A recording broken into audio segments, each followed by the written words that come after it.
Série Apocalipse, Revelando Esperança. Estudo 16. O Apocalipse, Visões e os Profetas Modernos. Com este estudo, pretendemos compreender o permanente dom de profecia na Igreja, no povo de Deus, e também como este dom se manifestou entre o último remanescente fiel por meio de Ellen White. No Apocalipse, é-nos revelado que a Igreja de Deus teria o testemunho de Jesus, que é o espírito de profecia. Apocalipse 19:10. Também há referências a falsos profetas, que fariam grandes sinais. Apocalipse 16, 13 e 14. Indiscutivelmente, torna-se evidente a necessidade de distinguir entre verdadeiros e falsos profetas. Este é o dilema do presente estudo, o qual está repleto de importantíssimas revelações. Vejamos qual é o método escolhido por Deus para comunicar-se com o ser humano. O livro de Apocalipse é um bom exemplo acerca da decisão de Deus de utilizar profetas para transmitir suas mensagens aos seres humanos.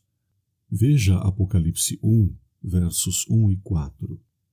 Esse método divino não é novo, pois foi a forma que Deus usou para dar-nos toda a revelação bíblica, conforme podemos ver, inclusive, no primeiro estudo desta série.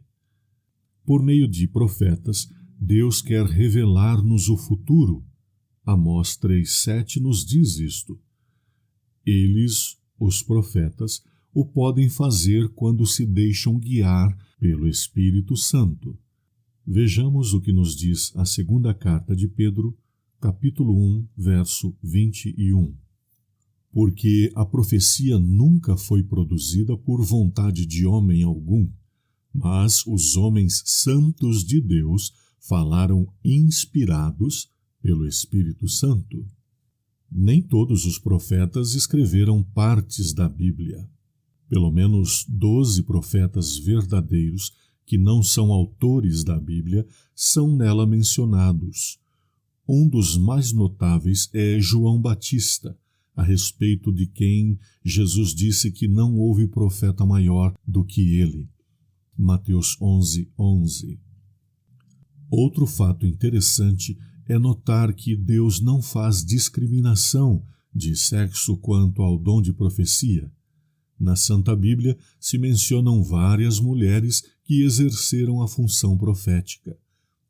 Por exemplo, Ana, Lucas 2, 36 a 38, Miriam, Êxodo 15:20, Débora, Juízes 4:4, Hulda, 2 Reis 22:14, e também as 4 filhas de Filipe, Atos 21, 8 e 9.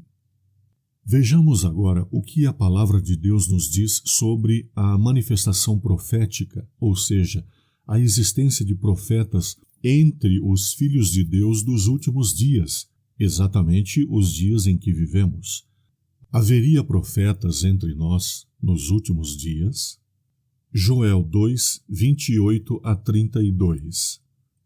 E há de ser que depois derramarei o meu espírito sobre toda a carne, e vossos filhos e vossas filhas profetizarão, os vossos velhos terão sonhos, os vossos jovens terão visões.